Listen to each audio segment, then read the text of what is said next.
Hey there! Welcome to Creating Music on the Web.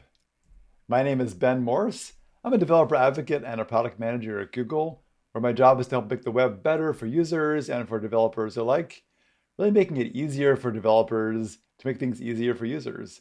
I am joined today by my colleague Hongchan Choi, who will be talking later on in a few minutes, but first, it's just me.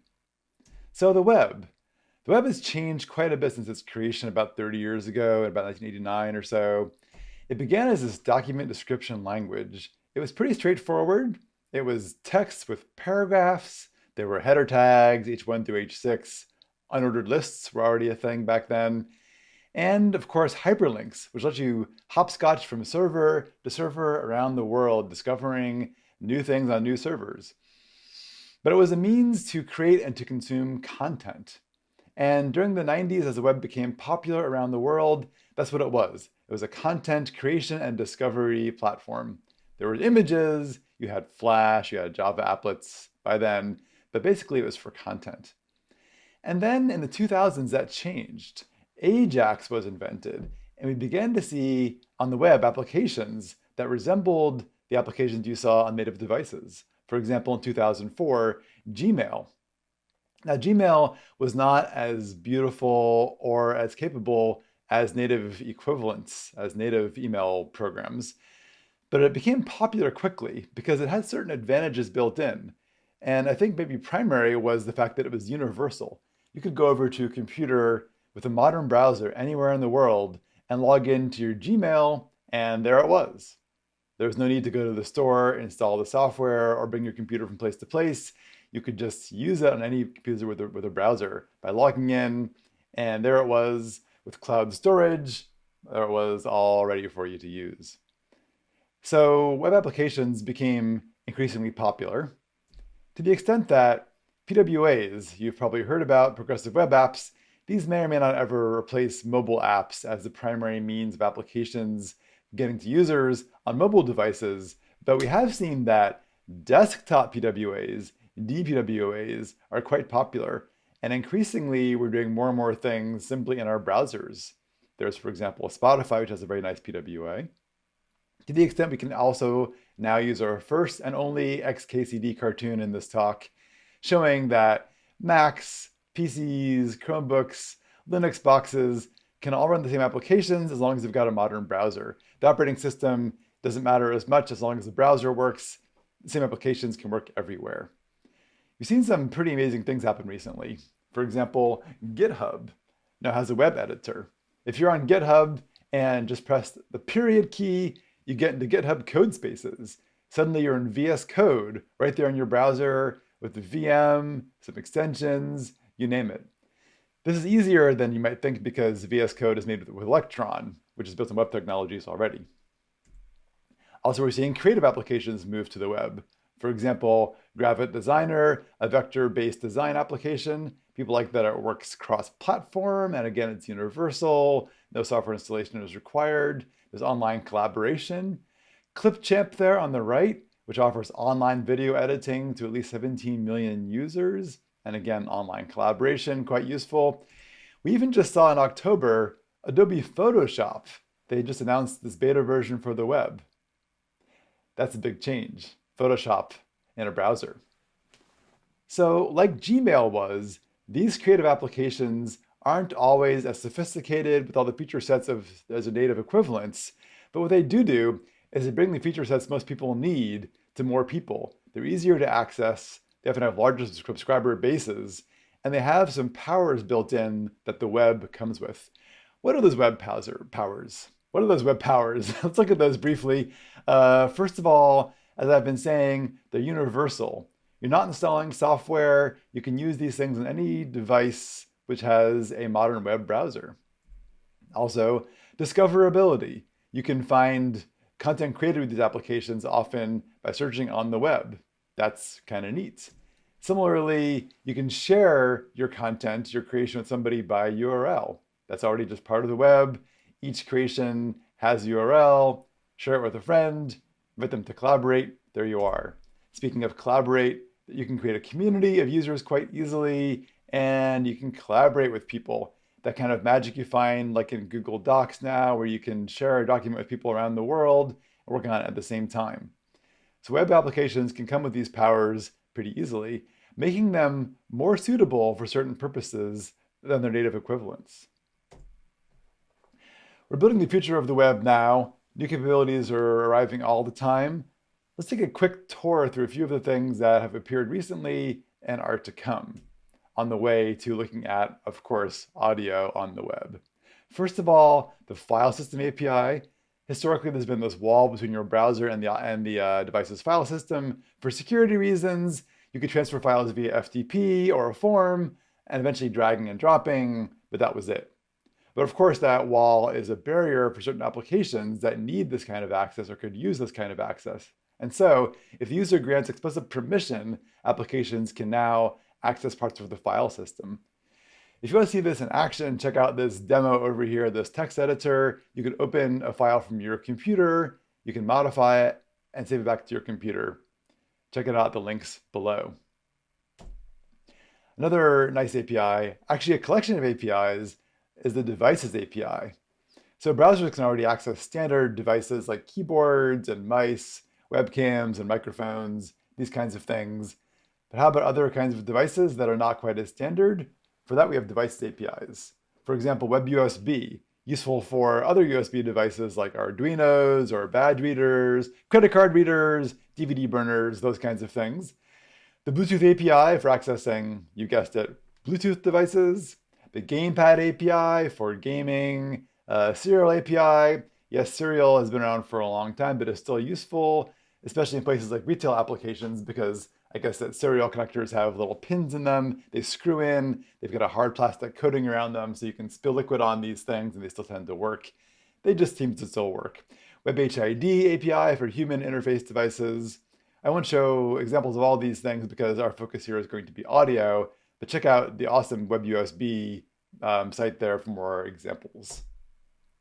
The generic sensor API for using the sensors that come with mobile devices, the accelerometer, the gyroscope, magnetometers, gravity sensors, ambient light sensors, all kinds of things can be accessed using this API.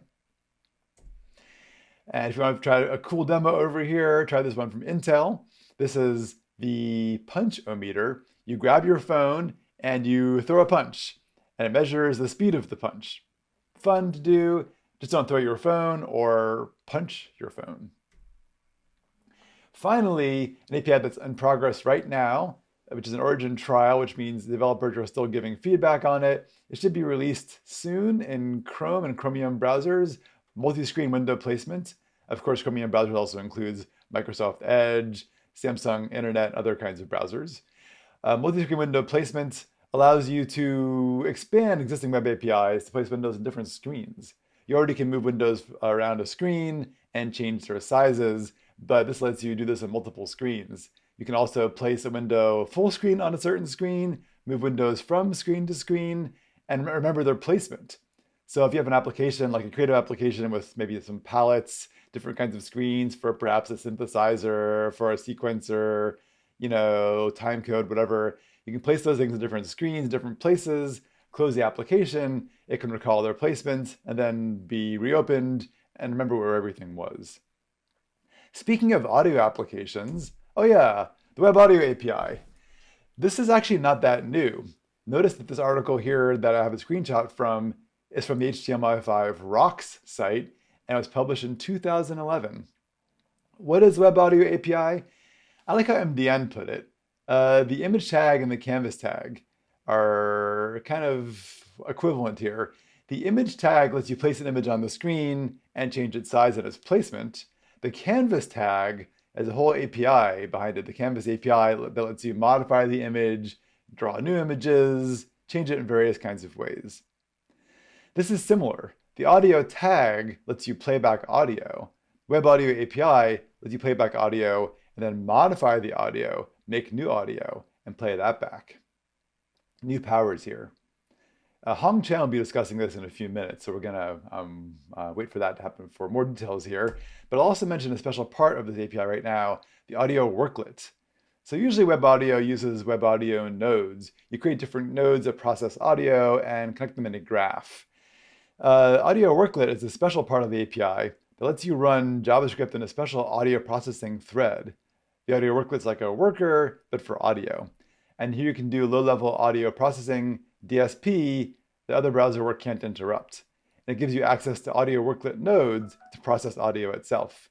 Of course, this can be pretty heavy, so it may be better to use WebAssembly instead of JavaScript for this. And thinking about this approach here, WebAssembly plus Audio Worklet, you can realize there's a way to port over existing C++ applications that are native applications over to the web and use them again on the web. This is in fact a popular approach these days. We're seeing a lot of online DAWs do just this. And again, Hongchan will be discussing this in his section in a few minutes. But first, I get to play some fun demos over here. Let's start here with musiclab.chromeexperiments.com. There's a lot of fun experiments over here. You can see this is useful in education, by the way. I mean, a lot of people out there in schools use cheaper devices. They might use Chromebooks that are lower level devices. And with a web browser, you can run all these kinds of things right there. So for example, learning about oscillators, a square wave. There's a nice square wave, fun little guy there, jumping around. If they change the amplitude, you can make a sawtooth wave, also jumping around. Try this out, show the kids, fun for the whole family. Something else you can look at is googlechromlabs.github.io. There are web audio samples here. There's a whole variety of things here about audio worklets, web audio API, an audio recorder demo, and then fun things like Google Doodles. This one over here was made for the 44th anniversary of the birth of hip hop. Let's play this video here for a second. Hey, what's up, y'all? It's Fab Five Freddy, direct from New York City. Today we're celebrating one of the intro here. Now this is the crossfade. This is used to mix the beats. You drag it all the way to the right. Try it out. Back it on the right. Back it on the left. And we can change the BPM. Make it really fast. Yeah. There's a lot more to this. Try this out. It's pretty fun. Oh, look at this. We're at the next slide already. Here's the slide itself. Ableton, the makers, of course, of Live and Push and such things, have a couple of nice things on the web, including this Learning Synths site over here. We can choose a starting point like this German siren here. There's that. And we can mess with the parameters.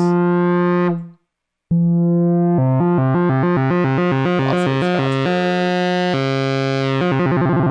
Slower. Change the resonance. And we can play it with a fun beat.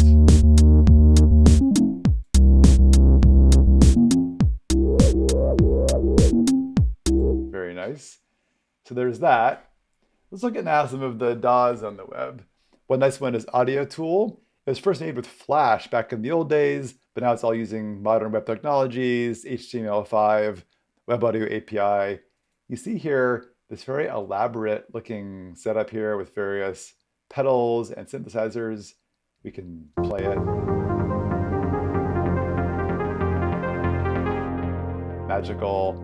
You can zoom in here and see all the stuff that's available in this very elaborate DAW here. Let's look over here at the next one, which is Amp Studio, another fine DAW. This is a free one, which has more features with a premium subscription. There's a little project over there. We gotta change the volume of tracks, solo things. All kinds of things are possible here. This has a great sample library that makes it stand out. Lots of samples here. It supports VST plugins via a special VST bridge. And it also uses Propeller Head's Europa synthesizer plugin, which you only get if you pay for the premium subscription. If I add a device here, I can show you this. There's Europa. We can't use it now. We can always pay for it or demo it, but time is short. We're not going to. It's also got a plugin marketplace. People are selling these various plugins here on Amp Studio. Let's look at two more DAWs over here, or as we call them, DAWs. Here is Soundtrap, a very nice and slick DAW that's owned by Spotify now. Here we are, pushing the usual things, deep tracks. That's not doing very much. Solo the bass, all these things. Soundtrap has some nice features. Among them, you can bring in collaborators here and chat with them right there in the project. So you can work on a project with somebody across the world and chat with them. It's even got a video chat feature there. That's kind of neat that it has that. You can share with various people, other people that are a part of the system. Soundtrap is pretty big in education. They do very well in schools. And the pricing here, it's a free product, but to use more features, to use, I think, more sounds, more loops, and more features like the Antares Auto Tune requires a little bit of money. And finally, let's look at one more of these DAWs, which is BandLab. BandLab announced in March they had 30 million registered users, pretty impressive. And they're building this whole ecosystem of different music things. So of course, there is going to be a creating area where you can record and make music. There really. There we go. Drums on themselves, and so on and so forth. There's the usual DAW. You can also chat with people and collaborate with people. But they've got also this community they've created. You can find other people to work with over here. You can have this chat interface open here and talk to people, make tracks with people that you know. Once you make tracks with people that you know, you can then post your tracks on BandLab, and people can then like these things, comment on these things, like it was SoundCloud. And if you've made your track with your friends and you think it's ready to go, take advantage of their online mastering service, where you can import your track and have somebody master it for you, including people like from Sterling Sound and other nice places in the world.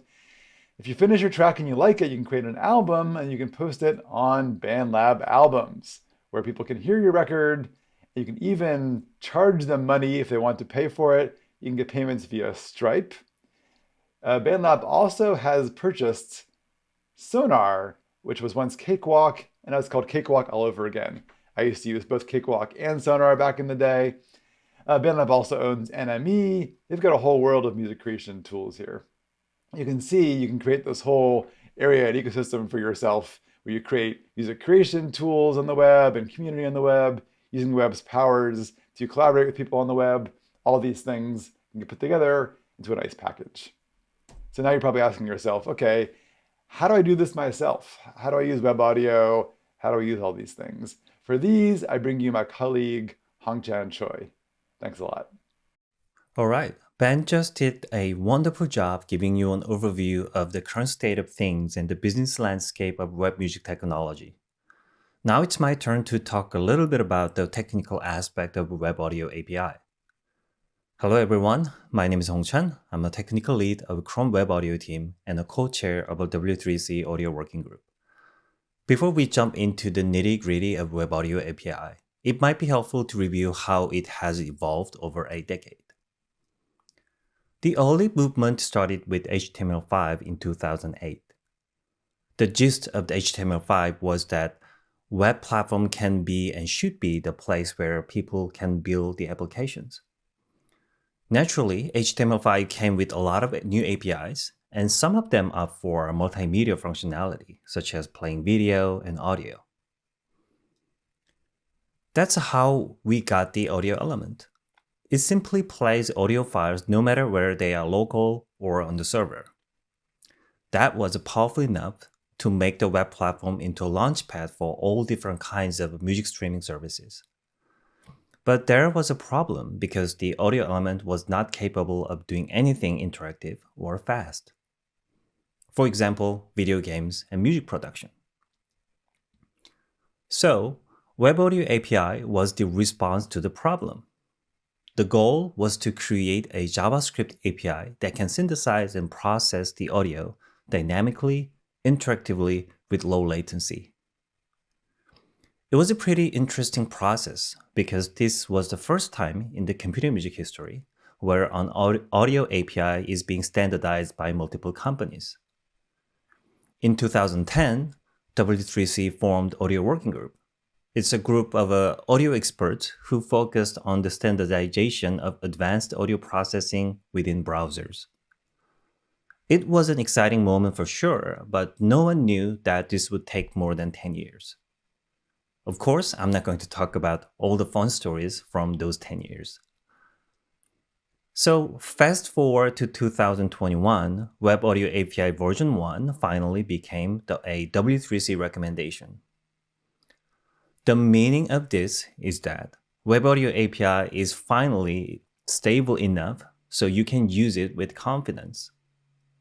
Yeah, it was a big day for everyone who worked on the specification, including myself. And this number shows the scale of Web Audio API. About 6% of the entire page loads in Chrome uses the API. Given the daily active users of Chrome is almost beyond 3 billion, according to their internet and public data, it might be the biggest computer music platform has ever existed. Okay, then what's Web Audio API? It's kind of awkward to introduce it after all these years, but there's a few things that I wanted to bring up for special audiences today. That is, I'm not going to talk about how to use it. We have plenty of code examples and tutorials already out there. Instead, I would like to discuss its architecture and performance characteristics. Also, please note that from now on, I'm speaking for the Chromium implementation. So Web Audio API comes with building blocks for audio processing and sound synthesis. And the task for you is to assemble and connect them to create an audio graph. So it is a graph-based programming environment. So it's very similar with the Pure Data or MaxMSP, except for being textual. The other interesting thing is that it is based on the dual-thread architecture. This design is sensible because we are talking about the web browser, and the web browser is built for generic computing. So there is no room for audio processing in the page renderer. It's already busy with other user-facing tasks like handling DOM and UI, so the audio processing must happen on the other thread. In this other thread must be high priority thread because we are dealing with the real-time audio. That's how we came up with this dual thread design. The main thread only deals with the abstraction, audio node on the left of this diagram, and the actual audio processing happens on the dedicated audio thread. I call them internals, which on the right side of the diagram. This all looks good, but there's one problem. What if I want to create my own abstraction, its internal counterpart, which are usually hidden? That's where AudioWorklet comes in. The AudioWorklet was introduced after the first W3C technical architecture review of a Web Audio API. Obviously, people ask the same question: how does one extend the functionality outside of the built-in features? There was something called script processor node, but it created so many problems, which I'm not going to talk about today. In the end, it was deprecated from the specification after the suggestion from the technical review. As a proper replacement and for the extensibility of the API, Audio Working Group proposed a new design called AudioWorklet, and it technically replaces the script processor node. The biggest benefit of this new design is the layering. Here we have an AudioWorklet node on the left side, and it also has its internal, which wraps around an AudioWorklet processor. And you can write these two classes for yourself, which was not possible before AudioWorklet. First off, this layering exactly matches other native audio nodes, so your custom node will be treated as a first-class citizen by Audio Renderer. This is generally great for API extensibility. Secondly, the audio processing happens on the audio render thread, so there's no pressure on the page render thread. As you can guess, this is the escape hatch for WebAssembly because you can run JavaScript code directly on the audio thread. Let's talk about that. WebAssembly goes well with AudioWorklet, and this opened up so many opportunities. However, this concept is not a brand new thing even in this conference. I believe there have been several presentations in the past demonstrating what you can do with WebAssembly and AudioWorklet. I don't really have a cool demo today like those presentations, but instead I'm going to show you a simple tutorial, compiling C++ synth code to WebAssembly and use it with AudioWorklet. Before that, what's WebAssembly anyway? So, this is the definition of WebAssembly from MDN. In short, it's a platform-agnostic bytecode that can run where JavaScript can run.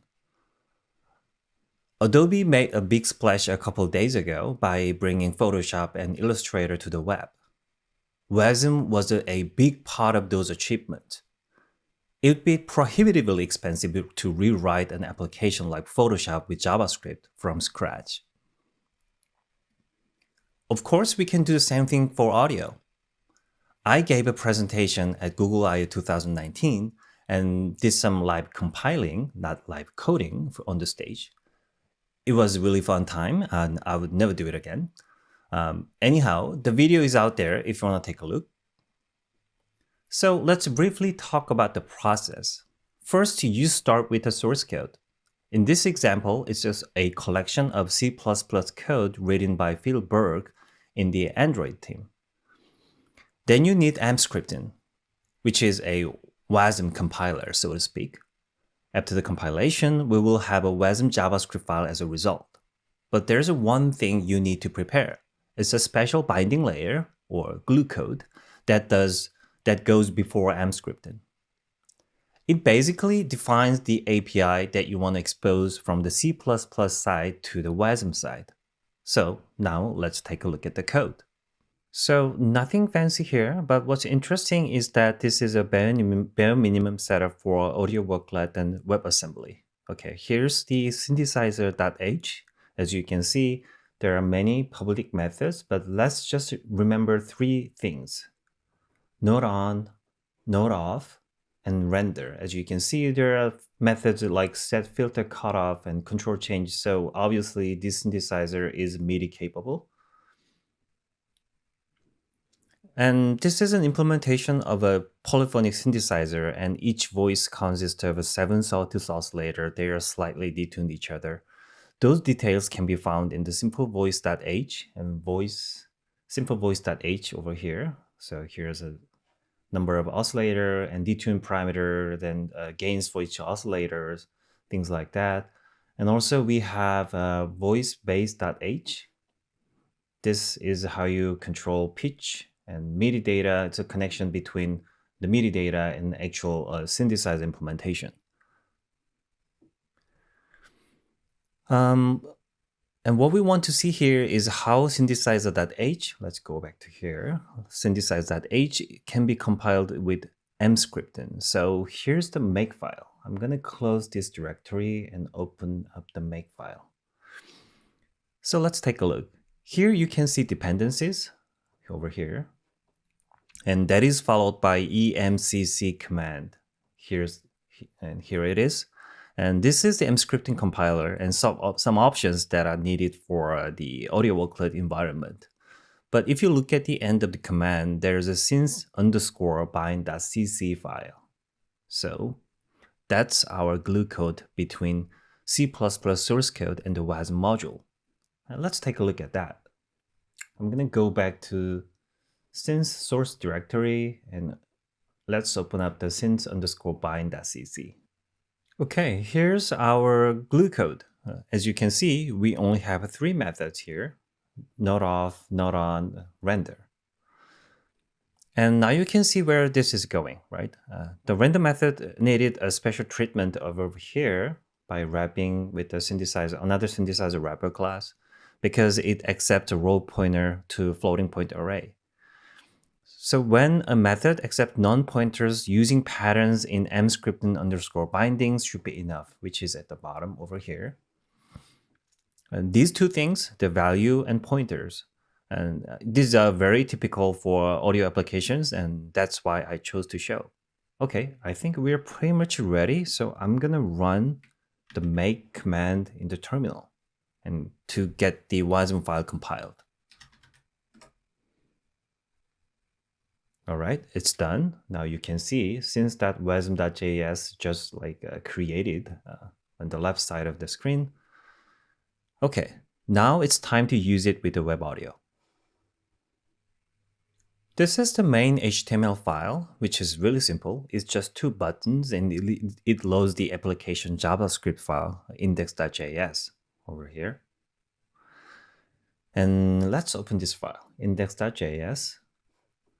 And here, index.js contains the controller and application. It sets up the UI and event handling, then audio setup, everything. So, but I would like to focus on 2 things here. First, audio worklet add module.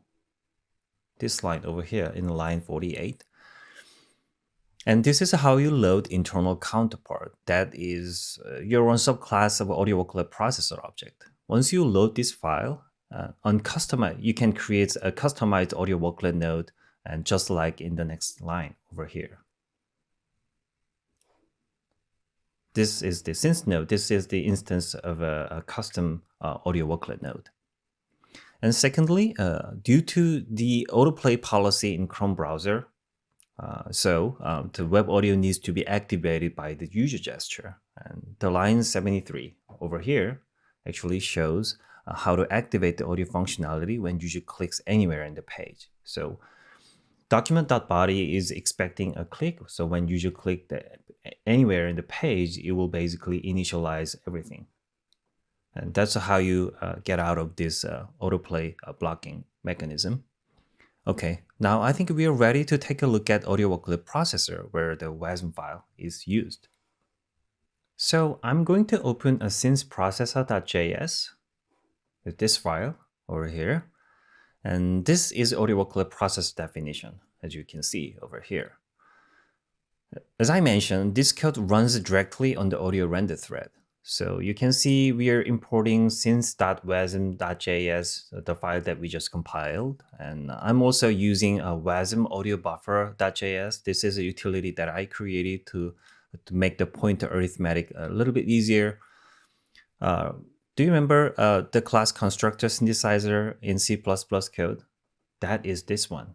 Why don't I just go back and check?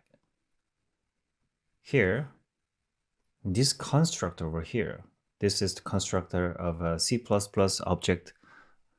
And now we can access that object constructor over here. So that's pretty exciting. And now let's find 3 methods that we saw surfaced to the JavaScript world. And here's a renderer over here, right? And also we have not on and not off, which with data over here. And it might be worthwhile to discuss how you get the message from the main thread to the audio thread, the line 30 over here. So this is the instance of audio worklet processor, and audio worklet processor and audio worklet node, they both have message port is attached by default. So what this means is basically we're expecting a message from the main thread, and it will be delivered through this message port. And when the message arrives, and we can basically call this function, and that is down here. So every time a main thread sends a message, basically we are going to trigger this function to create node on and also node off. So okay, let's run this example on the local server, and let's see how it goes. All right, let's start with the about blank page. I'm gonna paste the link to the local host. Okay, this is the example that we just worked on. And I'm gonna click anywhere in the page to activate the audio, and I'm going to press this Start Engine button. By doing so, we can basically activating audio context, the audio stream for web audio. Then I can press. So every time I press this tone button, you can hear this weird distorted noise created by 7 sawtooth oscillator. Yeah, so great, it's working as expected. So let's move on. Once again, you can find this example on the Web Audio Samples GitHub repository. Let's shift gears again and talk about audio performance. Web Audio API is a JavaScript API. As you already know, JavaScript is a garbage-collected language with some controversial quirks, like typings and scopings and etc. So when you're building a large-scale, real-world product, you will eventually encounter problems related to the garbage collection and performance. It's something that you cannot control, and it varies across the browsers, but you have to be mindful. Technically, garbage collection should not impact the Web Audio API's renderer because, like I said, it runs on different threads. But that's not always the case. There still are subtle associations between audio nodes and its internals, so creating too many audio nodes at once will eventually put pressure on the audio renderer because they need to be synchronized at some point. So what do? You inspect and profile the performance. It gives you the insights on when it happened and how it happened. In Chrome, you can use the Web Audio Perf Toolkit, and that's my second offering in this talk. First, the Web Audio DevTool panel. This is a very simple tool that allows you to monitor the health of the audio system and its rendering capacity.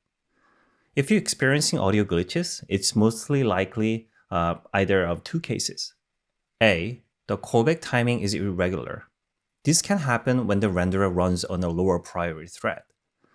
B, the audio processing load goes beyond the CPU capacity. This can happen for so many reasons, but in the end, you're trying to do too much and the callback misses its deadline. DevTool panel provides the metric for both. Secondly, we have Web Audio Graph Visualizer extension. This is a new addition to our toolkit. And by the way, this is not shipped with Chrome, so you will have to install it from Chrome Web Store, which is just a one-time process. This tool is useful in at least two cases. First, a large-scale web audio application typically constructs and destroys a lot of audio nodes. It's really hard to spot a wrong connection between them by reading the source code. The visualization is immensely better in pinpointing such mistake. And secondly, it allows you to understand the level of redundancy of your graph. You might be creating too many gain nodes. It's a very common technique, using several gain nodes to wrap a subgraph to create some sort of encapsulation. Also, there might be an orphan node that is created but not connected to anything, which is surprisingly common as well. Lastly, you can use Chrome's tracing tool. This is a bit more involved compared to the previous options, but it is the most comprehensive and full of insights. You can use this by going to chrome://tracing, and I suggest reading the article that I wrote to explain how to use it for audio application. You can just Google profile web audio apps. This tool is also important for two reasons. First, this shows exactly when things went down and how they happened. You will be able to see when an audio stream glitches, like buffer underruns, and make an informed guess about why. Secondly, this is incredibly useful when you communicate with the Chromium engineers. It is very likely that we don't have the exact same setup with you, so some production of the bug might be impossible. So when fixing bugs, exchanging trace file with us really helps the communication. That's all I have for today. And here's the future of a Web Audio API that I'm envisioning for the next 2 years. One important thing that we are missing is an API for device access, such as selecting a device and configuring it however you want. And this is kind of tricky because it directly overlaps with the security and the privacy area. So Audio Working Group is carefully taking steps to bring this functionality to the web platform. In Chrome, I think we can do better with audio latency. It might be acceptable for YouTube and Zoom, but not really up to the expectation for the audio production. This is pretty high on my team's to-do list. Another bottleneck we identified is the data cloning between Audio Worklet processor and the WebAssembly heap. These memory spaces are isolated by design, but Audio Working Group is trying to find a way to register a memory space where the audio renderer can directly write and read. That'll speed up the process. Finally, I'd like to invite you to participate in a survey so we can listen to you. It will be really helpful in prioritizing projects for next few years. Thank you for watching. Just so you know, Ben and myself are on Twitter, so please feel free to reach out if you have any question or feedback. Thank you. Thank you for the talk. The question I have is probably too specific, but you've mentioned that the way to communicate with the audio worklet is using this messaging mechanism. How would you go and implement audio streaming into the worklet? Is it the only way to do this by using the messaging channel? Okay, so the streaming can be tricky because a message port is based on this exchanging blob between thread. So the thing that I recommend is something called shared array buffer, which is available in Chrome. I think it's also available in Firefox and the other browsers as well. With setting up the shared array buffer, basically you're claiming a shared memory space between two threads, and usually streaming data is coming from the main thread because that's all the media stream and the real-time communication operation is happening. So when data arrives from the media element or the media stream from the network, then basically you put those data, copy those data into shared array buffer. And then when you create audio worklet node, you passing the reference for the shared array buffer to the audio worklet node. Basically, then audio worklet becomes your consumer for those data. So to make this answer really short, you can use shared array buffer. Thank you. You also have a question on the Zoom Q&A. All right. Also for Hongchan, I believe. You get two. So the question is about the profiling and debugging tools. Can the same tools be used in Electron apps that just happen to use the Chromium runtime, but not necessarily running in Chrome?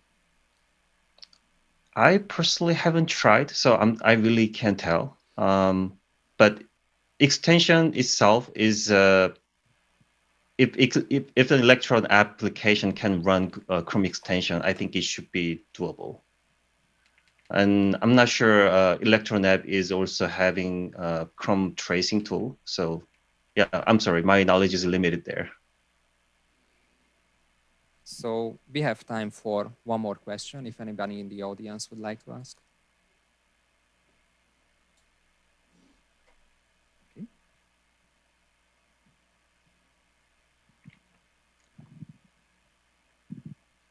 Okay. So I've tried working with I've tried working with WebAssembly a bit, and I saw there was like multiple types of WebAssembly and like multiple versions, and I would think I was trying to compile a Faust program to WebAssembly, and there was multiple layers. There's Wasm 2, there's Wasm. Like, what is the if I'm just starting out, like, what's the is there like a versioning I need to be aware of, or like, yeah? I don't think so. Yeah. As long as you use mscripton, it should be fine. I'm sure Faust compiler has mscripton somehow included in the package. That's my understanding, but I'm not sure because I haven't used Faust for this OSM compilation before. But mscripton is a pretty active project, so there's a lot of progress is being made as we speak. So there might be some changes, but in the end, I think the core functionality of WASM should be stable enough for audio worklet at least.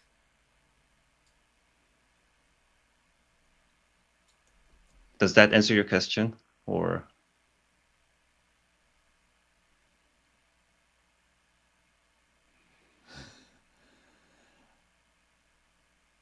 We are happy with the answer. And just one more question from Zoom. Tommy asks, I am interested in spectral processing. Beyond analysis, are there any plans to bring this type of processing in the domain of web audio? Would a good path forward for this type of processing to occur through WebAssembly? Have you seen any good examples of this? Yeah, that's a really good question.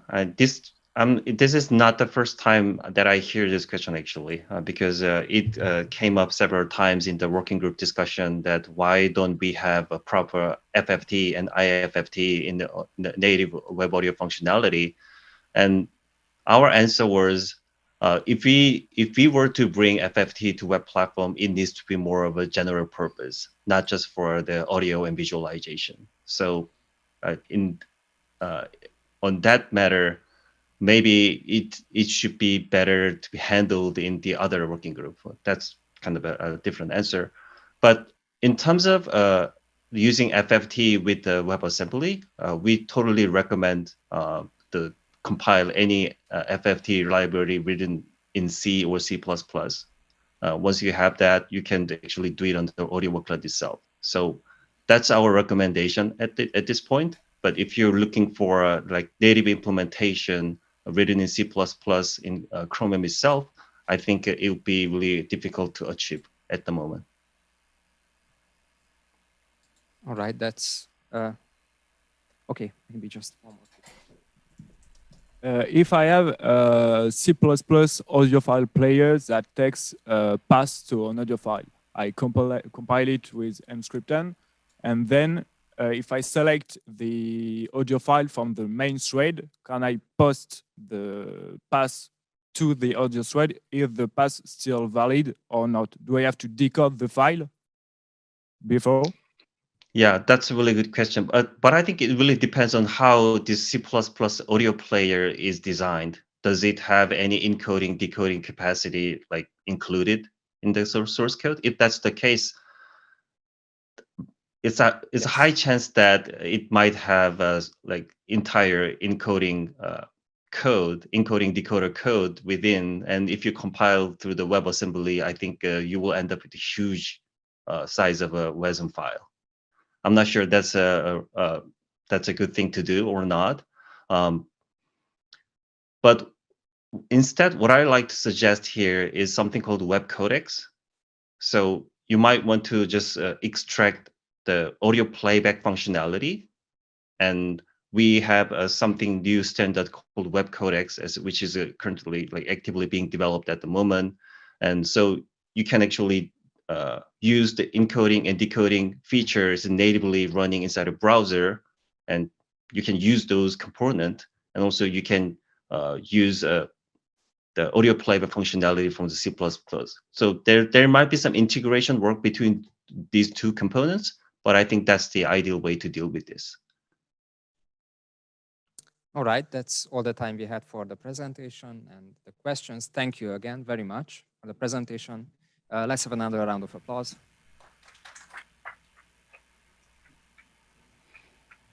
And that concludes this session. Thank you.